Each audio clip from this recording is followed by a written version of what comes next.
तुम्ही स्वीकारलेला आहे आणि त्यामुळे तुम्ही पायी आले? हे पहा, आम्ही शिवसैनिक आहोत. रस्त्यावर राहणं, रस्त्यावर उतरणं हा आमचा स्थायी भाव आहे. खरं तर काही जण भारतीय जनता नाटकबाजी करायला लागलेली आहेत. एक भारतीय जनता नेता 800 गाड्या घेऊन निघाला काल उज्जैन भोपाळ, परंतु आम्ही एक रस्त्याने पायी जातो. आमचं काही हरकत नाही. देशासाठी ज्यावेळेस आवश्यकता असेल त्यावेळेस आपला पक्ष विचार सगळे विसरले पाहिजे. देशासाठी सगळ्यांनी एकत्र आले पाहिजे. ही भूमिका शिवसेना प्रमुखांनी आम्हाला सातत्यानं शिकवलेली आहे. प्रयत्न करूया. मग आता सगळीकडे पायीच फिरणार आहात? फिरू जेवढं पॉसिबल आहे. जिथे जिथं पॉसिबल आहे त्याला पायी फिरायला काहीच हरकत नाही. म्हणजे पंतप्रधान नरेंद्र मोदी यांनी जे सांगितलंय की इंधनाचा कमी वापर करा, पब्लिक ट्रान्सपोर्ट वापरा, याला तुम्ही समर्थन करता? हो, आम्ही वाचवलं. आता बघा ना, करू असं जिथं जिथं पॉसिबल आहे असं वागायला काहीच हरकत नाही.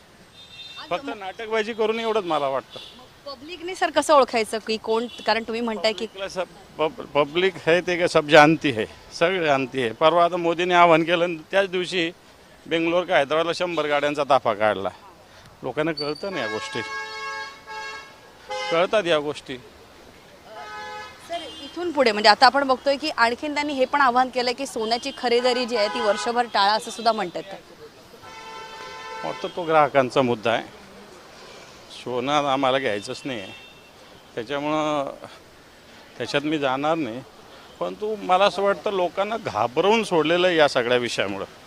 सर त्याचबरोबर दूध जे आहे, दूध ते आज 2 रुपयाने महाग झालेलं आहे. दूध आणि CNG याची सुद्धा जी आहे ते आता प्राइस वाढलेले आहेत. याकडे कसं मी बोलेल, दूध खरं तर शेतकऱ्यांकडून किंवा दूध उत्पादक शेतकऱ्यांकडून जे दूध येतं त्याला जर भाव वाढवला तर इकडे भाव वाढवायला काही हरकत नाही.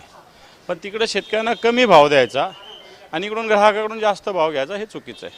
तर आज कॅबिनेट सुरू आहे, मात्र दुसरीकडे कांदा उत्पादक शेतकरी जो आहे तो प्रचंड त्रस्त आहे. अक्षरशः अनेक शेतकरी जे आहेत त्यांनी कांदा उत्पादन अक्षरशः जाळून टाकलंय त्यांचा, कारण फायदाच नाही. अशामध्ये शेतकऱ्यांच्या हितासाठी काम करणारं म्हणणारं सरकार जे आहे ते कांदा उत्पादन शेतकऱ्यांना न्याय देऊ शकेल का? बिलकुल देऊ शकत नाही. कांदा उत्पादक शेतकरी अतिशय अवस्था बिकट आहे. कांदा 50 पैसे रुपयाने सुद्धा किलोनी जात नाही, अशा प्रकारची स्थिती आहे. शेतकऱ्यांना कांदा काढून बाजारापर्यंत न्यायचं जरी असलं तरी तो वाहतूक खर्चसुद्धा मिळणार नाही, अशा प्रकारची स्थिती आहे. खरं तर नाफेडनी कांदा खरेदी केली पाहिजे. हमी भाव याला किमान 2000 रुपये मिळाला पाहिजे. अनुदान मिळालं पाहिजे. ज्याचा कांदा नुकसान होते त्याला किमान 1500 अनुदान दिलं पाहिजे.